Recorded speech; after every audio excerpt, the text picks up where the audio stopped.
1 year ago, I got a random Snapchat message, and what I saw was heartbreaking. An emaciated little crested gecko clinging to life.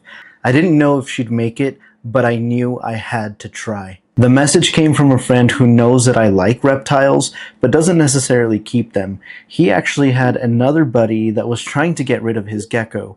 Now, I don't want to throw hate to my friend's friend who didn't know how to take care of the gecko, but what I do want to highlight is the fact that my friend was kind enough to take the gecko in and bring it to somebody with knowledge to be able to get that gecko back up to a healthy weight. When he first sent me the photo of what this gecko looked like, I almost lost it. She was completely skin and bones and barely clinging to life. And if you've been watching all of my updates about this gecko, she was brought to me in a critter cage. Now, I almost ended this gecko's life day one. And the reason why is because I almost didn't take this rescue gecko in. I didn't want a gecko. I already had another crested gecko, and I've been kind of leaning away from geckos. I travel a lot, and so snakes are just easier for me because I don't have to hire people to come in daily. When I picked her up, she was so dehydrated that she wouldn't even cling to wood.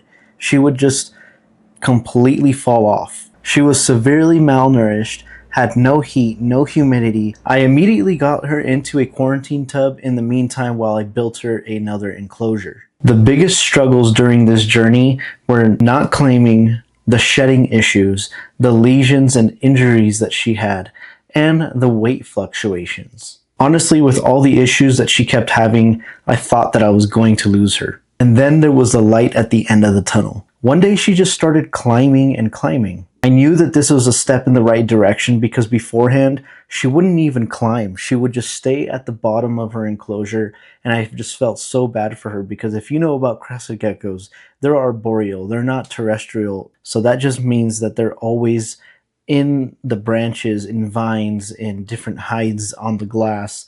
They're never really on the ground. After that, the next progress step that she took was actually eating a cricket. That one I just kind of lost my mind on because she wouldn't even touch her gecko diet, let alone another bug. And so when I saw that her instincts started to kick in and she started hunting for these crickets, I was just amazed. It was just like the best day ever for me. Now, she's not completely out of the woods yet. There's still some progress that I need to take with her. You can still see kind of part of her ribs. And then you can also see her tailbone, her hips basically. So she's not completely out of the woods yet, but it is a huge step from where she used to be. I even had to use silver sulfadiazine cream, which helped the lesions that were literally forming on her head. Now, if I would have let those keep going, I'm pretty sure I would have been able to see her skull at some point. Thankfully now, she loves climbing, she loves jumping, she loves eating. That's her favorite thing. She literally downed like 6 dubia roaches the other day. And I know that we're still on a journey because this isn't the regular size of a crested gecko. This is probably almost half the size of what an adult crested gecko should be like.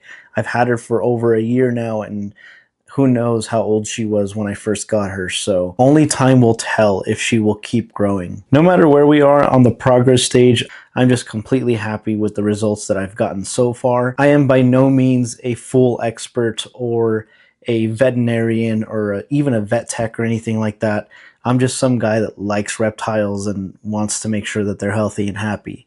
So for now, all I can do is keep going and keep updating you guys with more videos on her. If you guys have reptiles that you can't care for anymore, there's nothing wrong about that. Just give them to a pet store, to a reptile store, or somebody that you know will take care of them.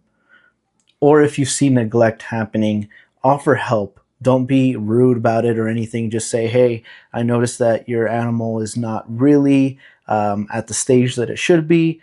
Can I offer some help? Or would you like to just donate the animal to me and I can get it up to that health?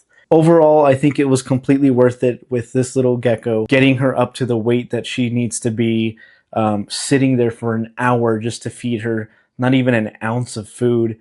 I mean, so many things that could have gone wrong and so many things that have required my patience. And all to get her to this little point right here. I share this because a lot of reptiles get neglected, not out of malice, but just ignorance. And I don't say that as a bad thing, it's just that some people don't know any better. It was definitely worth it for this little gecko, and for me as well, to go through all that patience that I had to endure with this little one. If you guys want to follow her little journey, I'll create that playlist and put it right here. And don't forget to subscribe so you can see more videos on her as I post them every single week. Thank you all for watching, and God bless.